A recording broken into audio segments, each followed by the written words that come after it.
하나님의 약속을 믿는다는 것이라는 제목으로 같이 말씀을 나누겠습니다. 지난번 시간에 이어서 계속해서 이제 스데반에 관한 내용입니다. 스데반은 기독교 공동체에 들어온 지 얼마 안 된 초신자라고 제가 말씀을 드렸습니다. 그렇다고 아예 신앙의 베이스가 없는 것은 아니에요. 이제 헬라파 유대인이긴 했지만 유대인이었기 때문에 아마 어렸을 때부터 율법에 대한 교육들, 구약에 대한 말씀의 교육들을 아마 충실히 받았을 것이라고 생각합니다. 그러나 이제 그리스도를 믿는 공동체에는 들어온 지가 얼마 안 된 사람입니다. 예수님이 복음을 전하고 예수님이 공동체를 이끌 때 소속된 사람은 아니었을 가능성이 높습니다. 후에 베드로가 성령 충만해서 설교를 통해서 많은 사람들이 교회에 가입하게 될 때 아마 예수를 믿은 사람으로 보입니다. 그런 그는 7명의 사람으로 그 중에 하나로 선택을 받게 되어서 재정을 출납하고 가난한 과부들이나 고아들을 돕는 구제하는 행정 전반의 일에 힘쓰고 또 그 일을 하기로 선택을 받았죠. 그러면 그런 행정 일이나 할 것이지 스데반은 나가서 복음을 전합니다. 그러니까 우리가 생각하면 복음 전하는 것은 어떤 특별한 사람의 일이고 나와는 상관없다 이렇게 생각하고 내가 맡은 교회의 일은 따로 있다 이렇게 생각하기 쉬운데 스데반은 행정일로 교회에 택함을 받았지만 그의 근본적인 사명은 주의 복음을 전하는 일이었기 때문에 사도들 못지않게 복음을 전하길 열심으로 했던 사람입니다. 그러다 보니 회당에 잡혀 들어가죠. 잡혀 재판을 받는 그 시작의 장면이 바로 오늘 본문의 내용입니다. 지금 사람들은 스데반을 잡아왔어요. 그리고 거짓 증인들을 세워서 고소를 했습니다. 무엇으로 고소를 했냐면 스데반이 성전을 모독하고 모세의 율법까지 바꿔야 한다고 주장했다라고 고소를 받은 거예요. 그러니까 성전을 모독하는 것, 모세의 율법에 대해서 부정한 것, 이 두 가지 문제로 고소를 당한 것이라는 거죠. 그러자 오늘 본문 1절에 대제사장이 말을 하기 시작합니다. 뭐라고 얘기해요? 이것이 사실이냐라고 얘기합니다. 스데반이 변론하기 시작하는 거죠. 스데반은 입술을 떼서 2절부터 말합니다. 먼저는 유대인들이 모두가 다 긍정할 만한 것들에 대해서 이야기하기 시작해요. 아브라함이 메소포타미아에 있었을 때부터 하나님께서 아브라함에게 나타나서 내 고향 친척과 아비 집을 떠나라 말씀하시며 내가 너에게 보일 땅으로 가라. 그러니까 어디로 가라는 말은 없어요. 내가 너한테 앞으로 어떤 땅을 보여줄 건데 우선은 짐 싸서 떠나라라는 말이죠. 아브라함은 자신이 살고 있던 갈대아 사람의 땅을 떠납니다. 그리고 하란으로 이동해서 있다가 그의 아버지가 이제 죽어요. 그 하란에서. 그리고 또 이동을 합니다. 지금 자신이 밟고 있는 팔레스타인 지역으로 이 하나님께서 아브라함을 옮겼다라는 이야기를 스데반이 합니다. 다 아는 얘기죠. 그러나 아브라함을 팔레스타인 지역으로 이끌어 오신 주님은 그 팔레스타인 지역에 소위 가나안 땅이라고 얘기하는 그곳에 발붙일 만한 땅 한 점도 주지 않고 약속을 해 주셨다는 거예요. 이 땅에는 아직 자식도 없어요. 너희의 자식들이 이 땅을 가지게 되고 너희의 자식들이 이 땅을 소유하게 될 것이다. 그러니까 아브라함한테 주면서 땅 한 귀퉁이를 주면서 이 얘기를 하면 모르는데 귀퉁이 하나 주지도 않고 그 땅에 와서 나그네로 살게 만들어 놓고 아직 자식도 주지 않아 놓고 자식들에게 너희의 후손들에게 이 땅을 소유로 줄 것이다라고 약속을 해 주셨다고 얘기하는 거예요. 여러분 스데반이 한 이 얘기들은 굉장히 평범한 이야기처럼 보입니다. 그러나 이 안에 뼈가 있어요.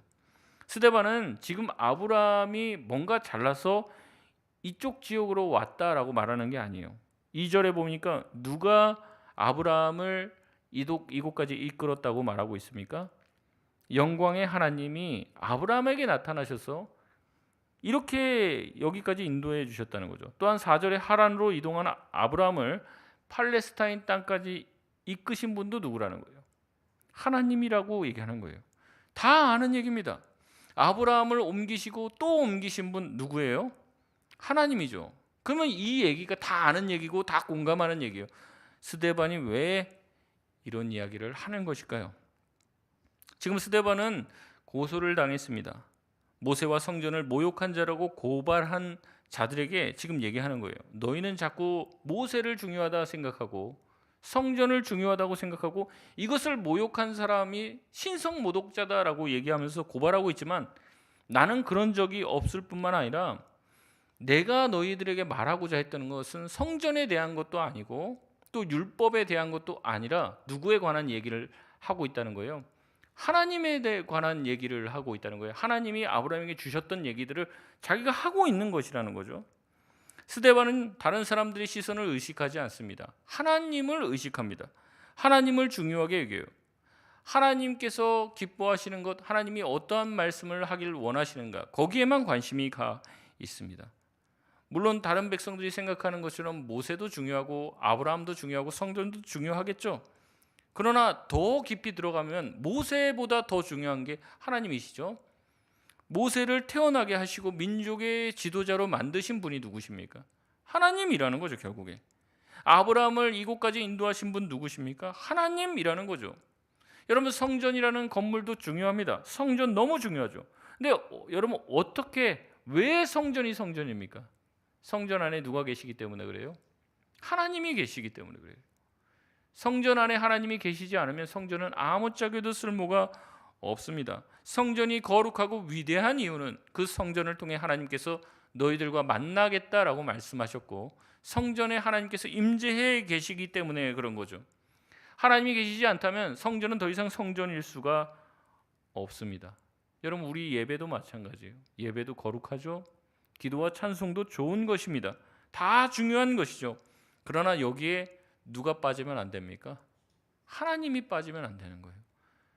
우리가 하나님을 생각하면서 찬양하지 않고 하나님을 생각하며 기도하지 않고 하나님에 대한 관심이 사라진 채 예배하지 않는다면 아무 소용이 없다는 거죠.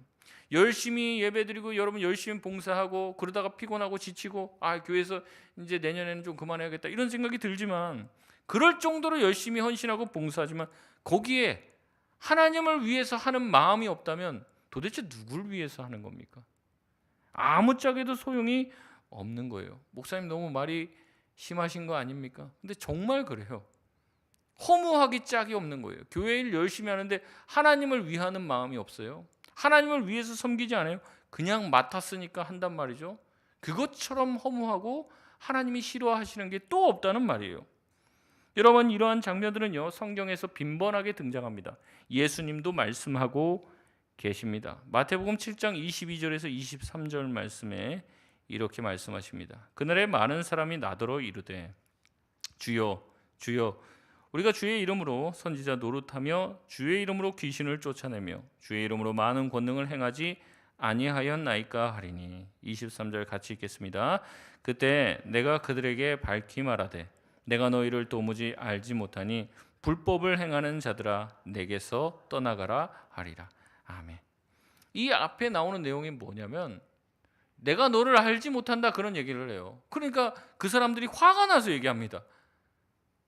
주님, 내가 주님의 이름으로 선지자 노릇도 했고 주님의 이름으로 설교도 막 하고 했다는 거죠. 심지어는 주님의 이름으로 귀신도 쫓아내고 사람도 고치고 귀신도 쫓아내고 별의별 희한한 기적들을 다 했다는 거예요. 하나님의 이름으로. 근데 주님은 뭐라고 얘기합니까? 그날에 내가 그들에게 밝히 말하되 내가 너희를 도무지 알지 못하니 불법을 행하는 자들아 라고 얘기해요. 불법을 행하는 자들아. 하나님을 위해서 주님을 생각하지 않고 주님과 어떠한 관계도 맺어져 있지 않는 상태에서 하는 하나님의 이름으로 펼치는 그 권능조차도 하나님과 상관이 없고 하나님과의 교제의 관계가 끊어진 상태에서 이루어지는 것이라면 하나님은 그 사람들을 안다는 거예요? 모른다는 거예요? 모른다는 거죠. 여러분, 우리가 깊이 생각해 봐야 됩니다. 그래서 제가 말씀을 많이 드렸잖아요. 여러분 교회 와서 청소하시잖아요. 기도하고 좀 하십시오. 기도하고. 오자마자 막 쓸고 그러지 말고 좀 기도하면서 하나님, 수많은 성도들이 예배드리는 이 공간을 내가 깨끗이 청소하면서 예배드리는 성도들이 앉아서 거룩하게 예배드릴 때 내가 걸레로 닦는 이 자리에 누군가 앉아서 예배드릴 때 정말로 하나님 만나게 해주시고 주님을 깊이 사랑하게 하여 주옵소서. 그래서 하나님과 연결을 짓는 거예요. 제가 제 얘기도 말씀드렸지만 저도 옛날에 청년부 할 때 찬양대도 막 하고 했습니다. 그날 뭐 솔로를 시킨다 잠깐이라도 그럼 그 생각밖에 안 나는 거예요. 오늘 이거 틀리지 말고 해야지. 끝나고 나면 와 영모야 너 너무 잘하더라. 그 얘기 듣고 싶은 거죠. 그 생각으로 머릿속에 꽉 차 있어요. 그리고 그거 다 했어요. 그러면 오늘 다 이루었다. 그리고 이제 목사님 설교할 때는 너무 힘들어서 이제 좀 자고 좀 체력을 회복하고 뭐 그런 시간들을 가졌어요. 그러니까 이게 마음의 중심이 하나님과 계속 연결이 돼 있어야 돼요. 예배할 때도요. 얼마나 정말 온갖 잡생각들이 우리 머릿속에 들어옵니까? 가스불 켰나 껐나 나올 때 집에 불을 켰나 껐나 별 생각을 다 해요. 우리 애들 왔나 안 왔나 잡생각들이 계속 들어와요. 그럼 우리로 하여금 말씀 듣지 못하고 하나님께 집중하지 못하는 어떠한 것들은 다 좋은 것은 아니에요. 근데 그런 게 들어오는데 계속 방치하고 있어요. 그러니까 하나님과 아무 상관없이 예배 본다 그러죠. 예배 본다. 예배만 보고 있는 거예요. 눈으로 여기 앉아 있고 머릿속으로 여기 앉아 있지만은 하나님과 아무 상관도 없는 일을 하고 있는 거예요. 심지어 그를 통해서는 권능도 나타나는데 하나님은 뭐라고 얘기합니까? 내가 너희와 아무 상관이 없다. 여러분 그런데 이 무시무시한 말씀의 앞에 이렇게 나요. 그날에 많은 사람이 내게 와서 그 얘기를 할 거라는 거예요. 주님이 보시기에는 참 신자, 나와 연결이 되어 있고 나를 위하는 신자가 있고 나와 상관없이 권능을 행하는 사람들도 있다고 말씀하고 있는 것입니다. 여러분 문제가 바로 이것에 있어요. 그러나 사람들이 그것을 모릅니다. 하나님이 제일 중요한데 하나님 생각을 안 하고 자기 생각만 하는 거예요. 자기 생각. 내가 좋아하는 것, 내가 하고 싶은 것 다 납니다. 다. 내가 시간 나면 할게요. 내가 뭐가 되면 할게요. 그게 아니라 하나님이 원하시면 시간이 안 돼도 시간을 내야 되는 거. 하나님이 원하시면 없어도 해야 되고 어떻게든 해보려고 해야 되는데 그게 아니라 뭐 다 갖춰줘야지 합니까? 언제 하냐는 거죠. 하나님의 일은 그렇게 해서 할 수가 있는 것이 아니라는 거예요.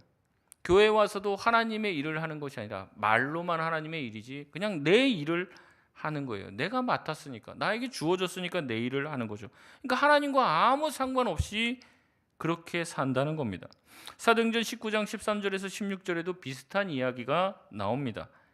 이에 돌아다니며 마술하는 어떤 유대인들이 시험 삼아 악기 들린 자에게 주 예수의 이름을 불러 말하되 내가 바울이 전파하는 예수를 의지하여 너희에게 명하노라 하더라. 유대의 한 제사장 스게와의 7 아들도 이 일을 행하더니 악기가 대답하여 이르되 내가 예수도 알고 바울도 알거니와 너희는 누구냐 하며 악기 들린 사람이 그들에게 뛰어올라 눌러 이기니 그들이 상하여 벗은 몸으로 그 집에서 도망하는지라. 아멘. 스게와의 7 아들이 예수 그리스도의 이름으로 귀신을 쫓아내려고 했지만 귀신이 오히려 뭐라고 얘기하는 거예요? 내가 예수도 알고 바울도 아는데 너희는 도대체 누구냐? 그러면서 두들겨 패고 옷도 다 찢어버리고 벌거벗은 몸으로 도망하게 만들었다는 거죠. 얼마나 창피한 일입니까? 여러분 예수 믿는 흉내만 내면요 어떠한 능력도 나타나지 못해요. 하나님에 대한 어떠한 암과 체험이 없다는 거죠. 귀신도 그걸 알아요. 이 사람 진짜인지 아닌지 귀신도 안다고요. 근데 누구만 몰라요? 자기는 몰라요. 자기는. 여러분 자기는 모른다고요. 저도 제가 보면 조금 압니다. 근데 보면 본인들은 잘 몰라요. 본인들은 예수 잘 믿고 있다고 생각해요. 근데 말하면 상처받으니까 저도 말 안 합니다. 기도만 합니다. 본인들은 모른다고요. 본인들. 그래서 예수님한테 와서 따지는 거예요. 예수님 내가 무슨 예수님이랑 왜 상관없습니까? 예수님 당신의 이름으로 능력도 행하고 선지자 노릇도 하고 귀신도 내어 쫓았는데 왜 나를 모른다고 합니까? 본인은 안다고 생각하는 거죠. 본인은. 거기에 큰 문제가 있는 겁니다. 여러분 그러니 한경직 목사님이 돌아가시기 전에 뭐라고 했다고요? 예수 잘 믿으라고. 그게 우스운 얘기가 아니에요. 예수 잘 믿으라고. 예수 잘 믿으라고. 저에게 하는 말입니다. 저에게. 여러분 야단치려고 하는 말이 아니라 저에게 하는 얘기. 예수 잘 믿으라고. 계속 의심해요. 내가 지금 예수 잘 믿고 있습니까? 주님, 이게 지금 예수 잘 믿는 겁니까? 제가 지금 목회 잘하고 있는 거예요. 계속 수없이 묻는단 말이죠. 하나님 앞에. 잘은 못해도, 그러니까 목회를 잘하지는 못해도 바르게 하고 싶습니다. 이런 마음. 하나님이 기뻐하시, 하나님을 위한 목회는 하고 싶습니다. 이런 마음이 있습니다. 여러분, 예배 드리는 신용, 자리만 채우는 게 무슨 소용이 있을까요? 한 번 드려도 예배를 제대로 드려야 하는 거죠. 주일날 예배 뭐 4개 5개 만들면 뭐합니까? 그 4개 5개 다 참여하면 뭐예요? 한 예배도 하나님의 마음에 흡족하게 드리지 않고 있는데, 한 번만 예배해도 돼요. 한 번만 진심으로 나의 모든 영혼을 주님을 위해서 쏟아내는 거죠. 주님이 받으시기에 합당한 예배, 하나님 한 분만을 생각하며 주님이 나의 인생의 주인이 되십니다. 주님, 나는 그렇게 못 살았지만 주님 나에게 은혜 주세요. 내가 정말 예수 그리스도 한 분만을 위해서 살길 원합니다. 내가 최고의 것을 드리지 못해도 나의 최선의 예배를 주님 앞에 드리고 싶습니다. 그런 마음으로 우리가 예배를 드려야 될 텐데, 딱 앉아서 있는 거 보면은 그런 느낌이에요. 내가 오늘 안 올라다 왔다. 내가 또 전화할까봐 내가 왔다. 어떤 분들은 끝나고 이제 제밥에 관심 있는지 끝나고 뭐 해야 되니까, 끝나고 우리 무슨 모임하고, 끝나고 뭐 먹고, 끝나고 뭘 해야 되니까, 끝나고 뭐 하는 것 때문에 여기 와 있는 거예요. 그러니 하나님과 상관이 있겠습니까? 그렇게 한두 번 하다 보면 그게 습관이 돼요. 교회 오면 원래 그러나 보다 아무 기대감 없이 옵니다. 그런 사람에게 어떻게 은혜의 담비가 담기겠습니까? 어떤 목사님이 그런 비유하더라고요. 우리 마음이 밥그릇이래요. 밥그릇.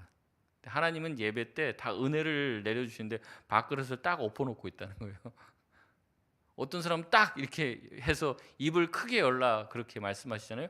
하나님을 향해 하나님 나한테 은혜 주세요, 이런 갈급한 심령으로 오는 사람들은 은혜를 받는다는 거죠. 근데 어떤 사람은 딱 덮어놓고 있다는 거예요. 은혜 한번 줘보세요, 제가 한번 받아볼 테니까, 이러고 있다는 거죠. 모든 것에 대해서 판단하고, 저 사람은 왜 찬양을 저렇게 해? 저 사람은 기도를 왜 저렇게 해? 계속 그거 옆에 사람만 보는 거예요. 목사님은 왜 설교를 저렇게 하고, 왜 이 시간에 이런 순서, 맨 그 생각만 해요. 하나님 생각은 안 해요. 하나님 생각. 하나님과 상관없는 신앙인이 됩니다. 그게 고착화돼요. 그게 나중에 깨지지가 않아요. 자기 혼자 잘난 예배를 자기의 만족을 위해서 드리게 됩니다. 여러분, 교회 왜 옵니까? 누구 보려고 옵니까? 하나님을 만나야 되잖아요. 저 어렸을 때 저를 가르쳤던 이북에서 오신 목사님이에요. 저 어렸을 때 그런 얘기 하더라고요. 예배 때 은혜 받지 못하면, 목사님 설교나 찬양이나 우리 예배 때 은혜 받지 못하면 은혜 받을 때까지 기도하라고 그래요. 그렇게 배웠어요, 어렸을 때. 그러니까 예배 딱 하고 축도하면서 팍 나가는 사람 있잖아요. 엄청 혼내셨거든요. 받은 은혜를 묵상하면서 내가 어떻게 살지를 주님 앞에 결단하고 나가야지. 근데 지금은 안 그러잖아요. 끝나면 빨리 내려가서 줄 서서 밥 먹기 싫으니까 제일 일찍 1번으로 나가는. 우리 이제 신학교 다닐 때 그랬어요. 채플 끝나면 빨리 뛰어나가고 빨리 밥 타갖고 먹어야지, 점심시간 조금이라도 쉬니까. 그런 것처럼 신앙생활 한 거죠. 뭐 때문에 교회 옵니까? 하나님, 주님을 경험하는 것, 하나님께 내가 가지고 있는 내 마음의 모든 것을 쏟아드리는 그런 예배. 그런 예배를 드린 경험이 없는 거예요. 내 안의 영혼의 깊은 곳에서 기로 올려진 예배. 근데 이런 경험을 한 번도 한 적이 없었던 사람들이 말합니다. 교회가 이래야 돼, 예배가 이래야 돼. 보면 안타깝죠. 교회에 왔다면 교회에서 말하는 핵심 진리인 예수 그리스도가 누구인지에 대해서 들어야 하고, 그분의 십자가를 경험해야 합니다. 나머지는 다 부수적인 거예요. 하나님 빠지고 예수님 빠지고 성령님이 빠졌는데, 제일 핵심이 다 빠졌는데 다른 거 다 하면 뭐합니까? 다른 거 다 안 해도 돼요. 핵심은 예수 그리스도입니다. 예수님 없이 교회가 어떻게 교회가 될 수 있습니까? 예수님을 모르는데 어떻게 그 사람이 신앙인이라고 할 수 있습니까? 그리스도인, 예수님 믿는 사람, 예수님 섬기는 사람이잖아요. 예수님 위에 사는 사람인데 핵심을 놓친다는 말이죠. 꼭 이제 공부 못하는 아이들이 어떻습니까? 시험에 나온다고 선생님이 얘기한 것만 빼고 공부해요. 그러니까 선생님은 다 가르쳐줬는데 시험 칠 때 보면 딴 거 지금 막 하고 있는 거죠. 여러분, 제가 오늘 비밀을 알려드리겠습니다. 제가 이거 꼭 나오는 문제입니다. 이거 오늘 나오신 분들은 수지 맞으셨습니다. 하나님의 심판대 가면 나오는 문제인데요. 이 문제는 기출 문제입니다. 기출 문제. 옛날에 나왔던 문제예요. 기출 문제. 여러분 가면 그 문제 나옵니다. 제가 지금 말씀드린 거예요.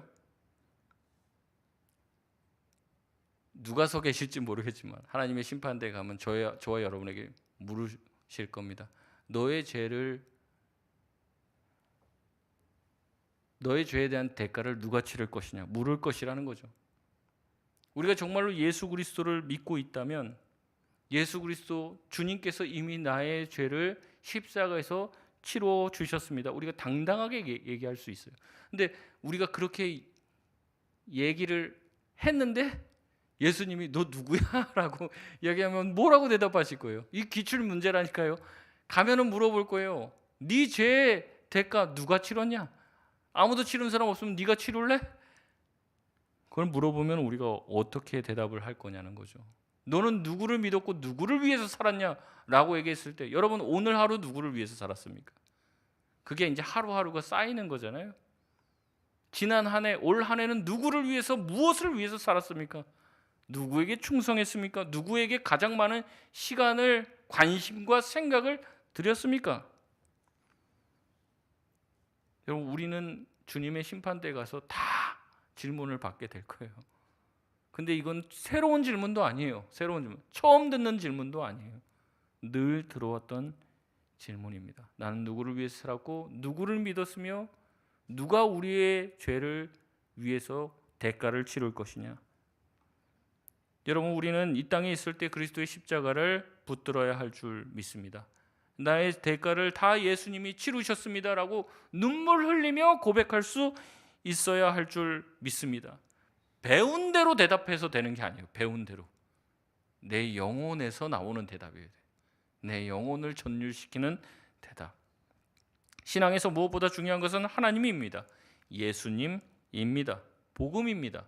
이건 놓치고 선교하러 가고 봉사하러 다니고 찬양한다고 하고 자기가 하고 싶은 것 섬김하고 다니면서 돌아다니는 사람들이 너무나도 많아요. 정신을 차려야 하는 거죠. 예수님 제쳐놓고 하나님 제쳐놓고 상관없이 자기가 하고 싶으면 하고 하기 싫으면 안 하고 그런 식의 봉사는 봉사라고 하기 어렵죠. 내 봉사를 하고 있는 거예요. 내 섬김을 하고. 하나님이 원하시는 게 뭔지를 물어야 될 거 아니에요. 주님 내가 뭐 하시기 원합니까? 목사님, 우리 장로님 내년에 무슨 사역이 있나요? 내가 뭘 하면 좋을까요? 시키는 거 순종하겠습니다. 주님이 그런 걸 바라시지 나 이거 할래요. 이거 시켜주세요. 이런 사람은 없어요 성경에. 하나님께서 그걸로 부르시는 거죠. 불러주신다고요. 불러주신다는 거. 그리고 우리는 뭐 해요? 아멘 하고 순종하는 거죠. 그게 하나님의 일이에요. 하나님의 일을 하는 거예요 내가. 그렇지 않고는 내 일을 하는 겁니다. 하나님과 예수님 이것을 놓치지 말아야 한다는 거죠. 여러분 이렇게 하나님을 생각하며 하나님을 외면시키지 말고 신앙생활을 해야 됩니다. 내 삶에서 하나님을 자꾸 지워버리고 하나님이 빠진 신앙생활을 해서는 안 됩니다. 그렇게 하다 보면요 교회 내에서도 하나님을 자꾸 지워버리는 거예요. 누구를 어디다 세우고 누구를 어디다가 이렇게 앉히고 누구와 함께 뭔가를 해야 될까? 우리의 예배를 생각할 때 하나님이 진짜 이거 원하실까? 이 질문을 안 한다니까요. 우리 뭐 전도회나 뭐 이렇게 누구 뽑잖아요. 뽑을 때 이제 얘기하는 거죠. 야 이번에 누구 할래? 이렇게 되면 이제 그냥 사람의 모임이 되는 거예요. 기도를 하십시오. 기도를 하나님 좋은 사람을 세워주시고 정말 진심으로 좋은 사람을 세워주시고 만약에 하나님이 나에게 하라고 하면 어떻게 해야 돼요? 어떻게 해야 됩니까? 뭐 처음 듣는 얘기예요. 제가 아멘 나 능력 안 되고 수준 안 되고 나 정말 그런 자리 난 할 수 없지만 하나님이 시켜주시면 아멘. 그게 하나님께서 순종하고 하나님을 내 삶에 세워나가는 거죠. 그래서 내가 원치 않은 길을 가는 거예요. 내가 가고 싶지 않은 길을 가는 거예요. 그게 바로 십자가의 길이죠. 자기를 부인하는 길이죠. 이거는 내가 좋아서 하고 이건 내가 싫어서 안 하고 이건 할 만하니까 하고 하기 싫으니까 안 하고 여러분 그것은요 주님을 제대로 섬기는 것이 아니에요. 여러분 누가 그렇게 살았습니까? 유대인들이 그랬다는 거죠. 유대인들은 하나님 빠진 성전, 하나님 빠진 율법을 지키며 그것에 집착하며 살았습니다. 하나님이 뜻이 무엇인지, 하나님이 뭘 원하시는지는 관심이 없어요. 그들이 지금 하나님의 이름을 걸고 가지고 있는 관습과 기득권에만 집착했습니다. 그러니까 예수님이 자기들의 기득권을 위협하니까 어떻게 해요? 예수님을 죽이려고 하는 거죠. 스스로는 하나님을 위하는 일이라고 자기들은 스스로 생각했습니다. 예수님을 죽이면서도 이거는 하나님이 기뻐하시는 일이야 생각했어요. 정말 하나님께 묻지는 않고 실제로는 하나님을 대적하는 일이 되었던 거죠. 하나님을 핍박하는 자가 된 것이죠. 그러니까 바울이 나중에 나오지만은 충격을 받는 거예요. 자기는 평생 하나님을 위해서 산다고 생각하고 예수 믿는 사람들을 그렇게 받게 했단 말이에요. 근데 강력한 빛과 함께 하늘에서 큰 빛이 막 와요. 와, 나도 드디어 하나님을 만나는구나. 아마 들떴을 거예요. 근데 그 하늘에서 소리가 들리는 거예요. 사울아, 사울아, 네가 왜 나를 핍박하느냐. 충격을 받은 거죠. 내가 뭔지 하나님을 핍박한, 당신이 누구십니까? 이렇게 물어보니까 뭐라고 얘기하는 거예요? 나는 네가 핍박하는 예수다. 거기에서 이제 완전히 자기 삶이 잘못되었음을 깨닫게 된 거예요.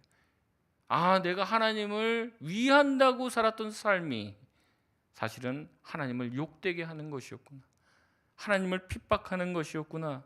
예수가 바로 하나님이시구나. 이것을 깨닫게 된 것이라는 거죠. 스데반은 지금 그 얘기를 하는 겁니다. 너네 자꾸 모세 얘기하고 성전 얘기하는데 나는 지금 하나님 얘기하는 거예요. 하나님이 뭘 원하시고 하나님이 예전부터 우리에게 뭘 하셨는지 그 얘기하는 거야.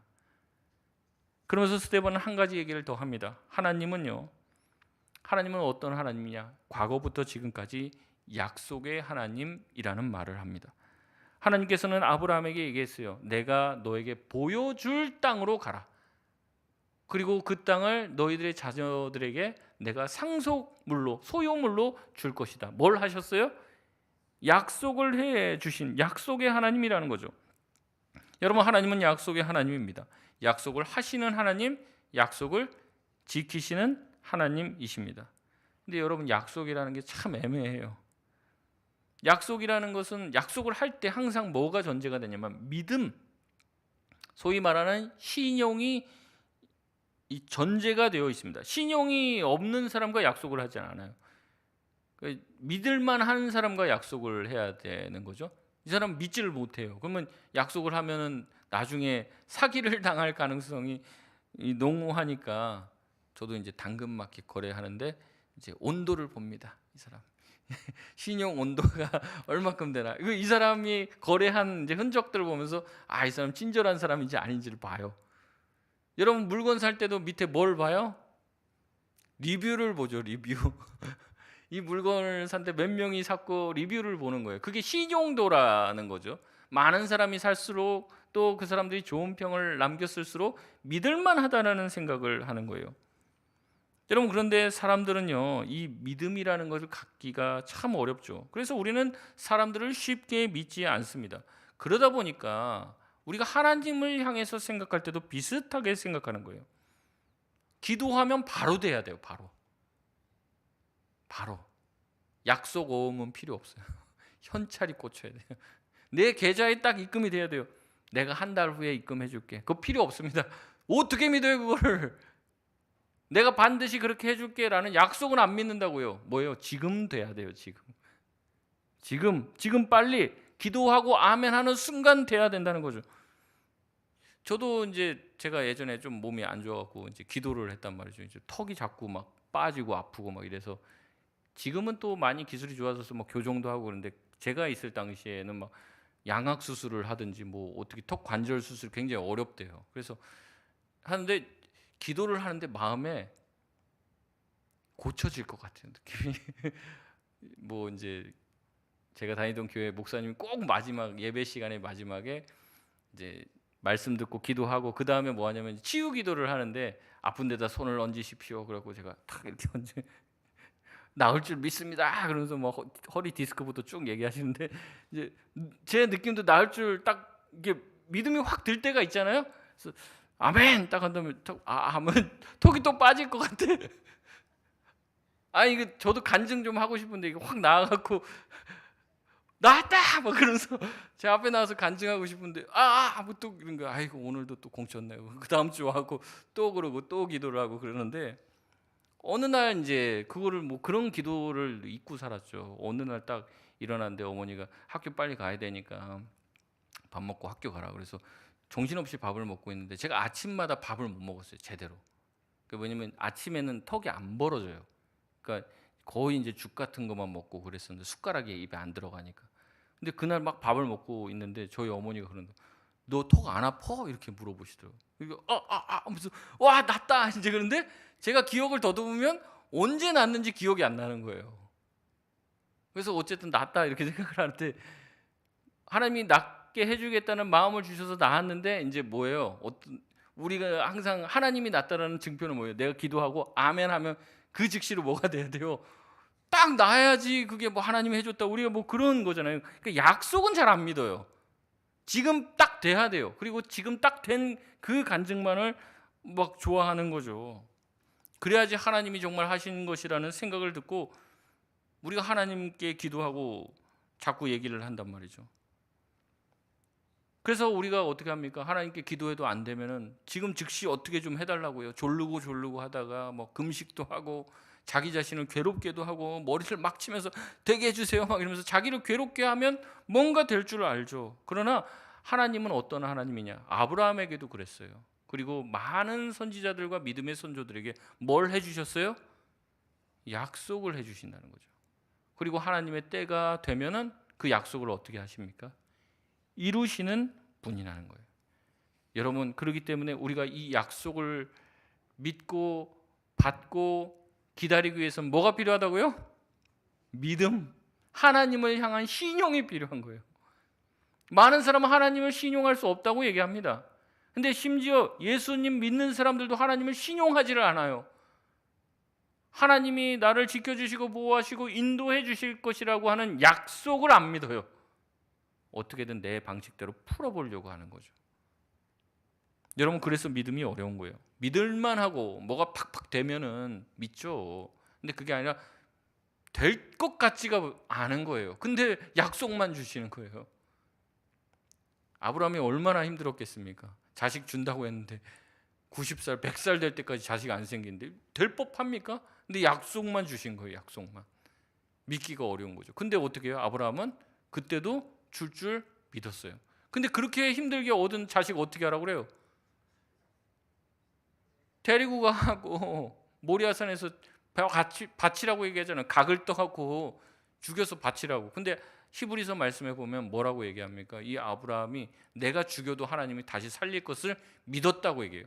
하나님을 향한 신용도가 굉장히 높은 거죠. 죽여도 다시 살릴 것이라는 믿음 가지고 나아간 거예요. 그런 거 보면요, 하나님과 아브라함은 정말 짝짝꿍이 잘 맞아요. 부창부수입니다. 하나님도 아브라함을 믿고 그런 믿음의 기대와 도전을 하는 거죠. 우리한테는 그런 도전 안 하실 테니까 걱정하지 마세요. 우리 믿음 조금 해갖고 그런 거 해줘도 해봐. 그래도 아예 못한다는 거 다 아니까 그렇게 하라고도 안 해요. 근데 아브라함한테는 굉장히 강력한 믿음의 도전을 요구하시고 아브라함 또한 그렇게 합니다. 왜냐하면 하나님을 믿었기 때문에. 여러분 우리같이 이성적이고 합리적인 사람은요 하나님을 잘 안 믿어요. 그래서 하나님의 약속을 받고도 의심합니다. 될까? 물건을 사니까는 계속 이제 메일이 날라오더라고요. 구매 확정을 해달라고. 저는 구매 확정을 잘 안 합니다. 써보고 이게 잘 작동이 돼야지. 예. 안 그러면 이제 돈이 넘어가거든요. 그래서 구매 확정을 안 누르는데 우리도 하나님에 대해서 그런 태도를 볼 때가 있다는 거죠. 하나님을 잘 안 믿고 하나님의 약속을 신뢰하지 않는 거예요. 여러분 그러나 성경은 얘기합니다. 우리에게 믿음이 있을 때야만 하나님을 기쁘시게 해드릴 수 있다. 히브리서 11장 6절 말씀 우리 같이 한번 읽겠습니다. 시작. 믿음이 없이는 하나님을 기쁘시게 하지 못하나니 하나님께 나아가는 자는 반드시 그가 계신 것과 또한 그가 자기를 찾는 자들에게 상 주시는 이심을 믿어야 할지니라. 아멘. 여러분 하나님이 살아계시다는 것 믿으십니까? 여러분 하나님께서 자기를 찾는 자들에게 상 주시는 이심을 믿으시길 바랍니다. 믿음이 없이는 하나님을 기쁘시게 해드릴 수 없습니다. 하나님을 믿지 않아요. 하나님을 향해 신용을 드리질 않아요. 여러분, 그러면 하나님을 기쁘시게 해드릴 수 없는 거죠. 스데반은 얘기합니다. 그 하나님께서 약속하신 것을 이루시고 약속하신 것을 이루시고 이렇게 역사가 진행됐다는 거죠. 그래서 결국에 약속의 사람 누가 왔습니까? 메시아이신 예수 그리스도가 이 땅에 오셨다는 거죠. 하나님은 약속을 이루셨다는 거예요. 그리고 지금 자기가 전하는 게 누구라는 겁니까? 그렇게 약속되신, 성경에 약속하신 예수 그리스도, 그분을 전하고 있다라고 지금 자기 자신을 변호하고 있는 것입니다.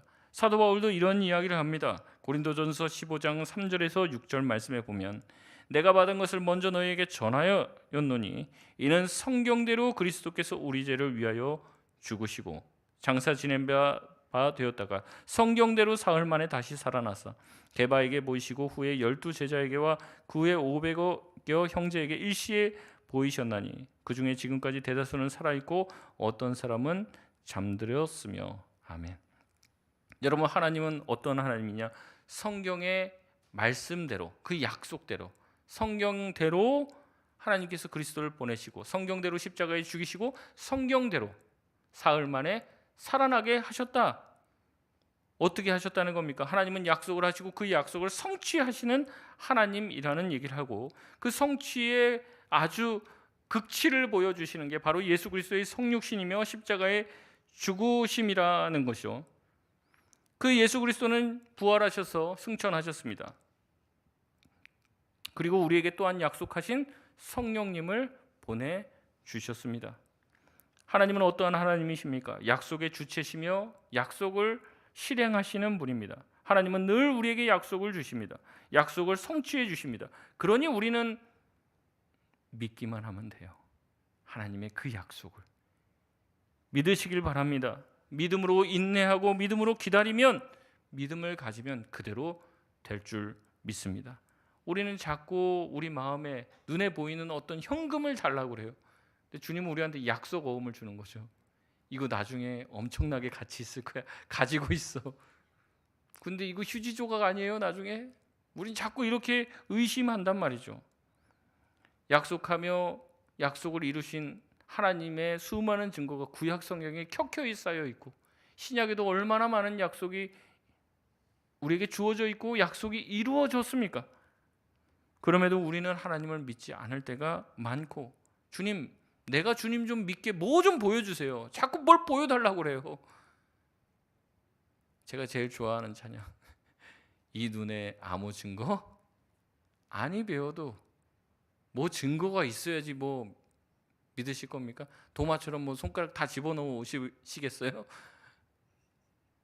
그런 거 없어도 믿음만을 가지고서 늘 주님을 따라 걷는 삶, 그 믿음이 누구를 기쁘시게 해요? 하나님을 기쁘시게 해드리는 거예요. 신앙에서 제일 중요한 건 누구라고 했죠? 하나님이라고 말씀 주셨잖아요. 그럼 하나님을 기쁘시게 해드려야 하잖아요. 어떻게 기쁘게 할 수 있다고요? 믿음, 하나님을 믿는 믿음, 주님이 나에게 해주신 그 약속을 믿는 믿음이 주님을 기쁘시게 해드릴 줄 믿습니다. 말씀을 맺겠습니다. 인생을 살면서 우리는 하도 많이 당해서 웬만한 약속은 믿으려고 하지 않아요. 심지어 하나님의 약속도 반신반의할 때가 많습니다.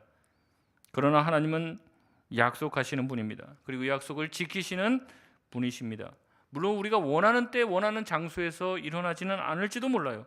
하지만 성경은 계속해서 말합니다. 하나님은 약속의 성취자시다. 그러니 하나님을 믿어라. 우리가 주님의 약속을 믿을 때 비로소 하나님이 내 인생의 하나님이 될 줄 믿습니다. 여러분, 우리 인생 가장 중심에 하나님이 놓여야 돼요. 하나님 빼고는 설명이 되지 않는 인생이 돼야 한다는 거죠. 하나님이 아니면 의미가 없는 인생이 돼야 돼요. 내 삶에 온통 하나님의 약속이 가득 칠해져 있어야 합니다. 하나님을 믿으며 하나님 중심으로 살아갈 수 있는 우리 모든 성도님들 되시길 주님의 이름으로 축원드립니다. 우리 이 시간 찬양하겠습니다.